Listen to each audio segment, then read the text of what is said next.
মুসলমানের সবচেয়ে বড় ধর্মীয় উৎসব হচ্ছে ঈদ। আর কয়েকদিনের মধ্যে আমাদের মাঝে চলে আসছে ঈদ উল ফিতর। আর এই ঈদ উপলক্ষে আমাদের আনন্দের শেষ নেই, কেনাকাটারও কমতি নেই। যার যার সামর্থ্য অনুযায়ী নিজের এবং পরিবারের জন্য কিনে সবাই ঘরে ফিরছে। আসসালামু আলাইকুম, ওয়েলকাম করছি নতুন আরেকটি ভিডিওতে।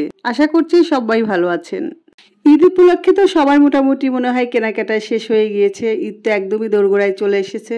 মনে হয় সবাই ড্রেস বা শাড়ি কেনা হয়েছে, এখন জুতো কেনা অনেকেরই বাকি আছে। তাই আমিও জুতোর দোকানে চলে এসেছি। ভাবলাম আমার যে ভিউয়ার্স বা আপু ভাইয়ারা আছে যারা আমার ভিডিও দেখে তাদের জন্য একটু ভিডিও করে নিয়ে যাই। এখান থেকে যদি পছন্দ হয় তাহলে কিনতে পারেন। আর এখানকার জুতোগুলো দেখতেও সুন্দর আর দামেও সস্তা ছিল, আর এই জন্য আমি ভিডিওটা করেছি। শুধু জুতোর দোকানে আসিনি, আরও ভিন্ন ভিন্ন দোকানে এসেছি, সেগুলো একটু একটু ভিডিও করেছি। আপনারা আমার সাথে থাকেন, আশা করি ভিডিওটি ভালো লাগবে। আর যদি ভালো লাগে অবশ্যই লাইক, কমেন্ট এবং শেয়ার দিয়ে আমার পাশেই থাকবেন। যা বলছিলাম, ঈদকে ঘিরে আমাদের আনন্দের শেষ নেই, কেনাকাটার কমতি নেই। আবার এই ঈদকে ঘিরেই মানুষের অনেক কষ্ট এবং মান অভিমানের শেষ নেই।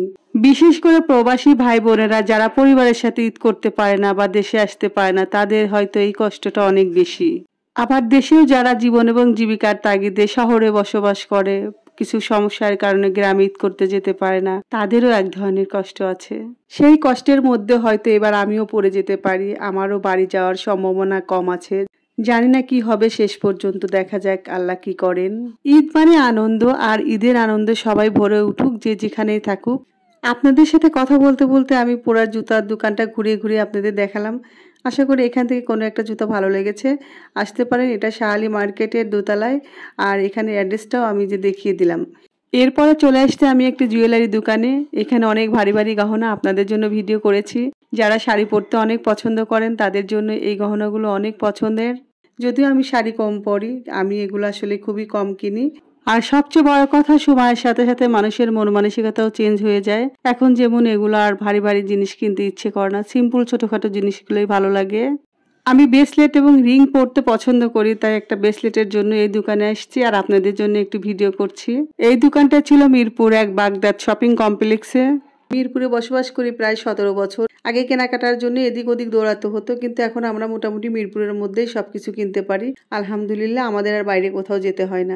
এরপরে আসছি পর্দার দোকানে। পর্দার দোকানে এসে তো আমি একদম হিমশিম খেয়ে যাচ্ছি। কোনো পর্দাই আমার পছন্দ হচ্ছে না, এটা আমার বিশাল একটা প্রবলেম। সহজে কোনো কিছু পছন্দ করতে পারি না, আর যেটা পছন্দ হয় সেটা আমার বাজেটের অনেক বাইরে চলে যায়।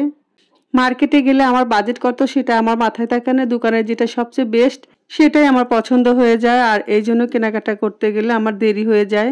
আর আমার সাথে মার্কেট করতে গিয়ে আপনাদের ভাইয়া একদম বিরক্ত হয়ে যায়। সেই সুযোগে সে তার পছন্দের জিনিসটা কিনে নিয়ে চলে আসে, আর আমি আফসোস করতে থাকি সারা বছর।